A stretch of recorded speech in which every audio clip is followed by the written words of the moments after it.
کیا آپ کو پتا ہے کہ عرفہ کے روزے کی نیت میں اکثر لوگ ایسی غلطی کرتے ہیں جو ان کا روزہ ہی مشکوک کر دیتی ہے؟ اگر آپ بھی یہ غلطی کر رہے ہیں تو فوراً رک جائیں۔ السلام علیکم، آج ہم بات کریں گے عرفہ کے روزے کی نیت کے بارے میں۔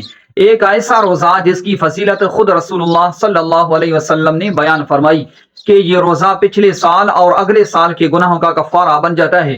لیکن افسوس کی بات یہ ہے کہ بہت سے لوگ اس مبارک روزے کی نیت میں لاپرواہی کرتے ہیں یا پھر نیت کے بارے میں غلط تصور رکھتے ہیں۔ غلطی کیا ہے؟ بعض لوگ کہتے ہیں کہ نیت دل میں نہ ہو تو روزہ نہیں ہوتا۔ کچھ لوگ صرف زبان سے الفاظ دہرا لیتے ہیں لیکن دل میں پختہ ارادہ نہیں ہوتا۔ صحیح طریقہ نیت کا کیا ہے؟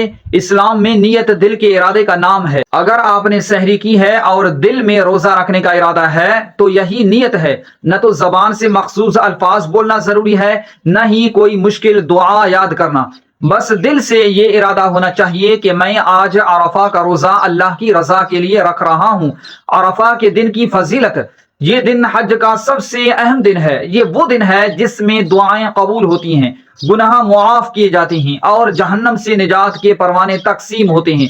یاد رکھیں 2025 میں عرفہ کا دن کب ہے؟ اس کا اعلان اسلامی کیلنڈر کے مطابق ہوگا، تو تیار رہیے اور نیت کا صحیح طریقہ یاد رکھیں۔ اگر آپ چاہتے ہیں کہ آپ کا روزہ مقبول ہو تو نیت کو دل سے کریں، نیت میں اخلاص ہو اور عرفہ کے دن کو غنیمت جانیں۔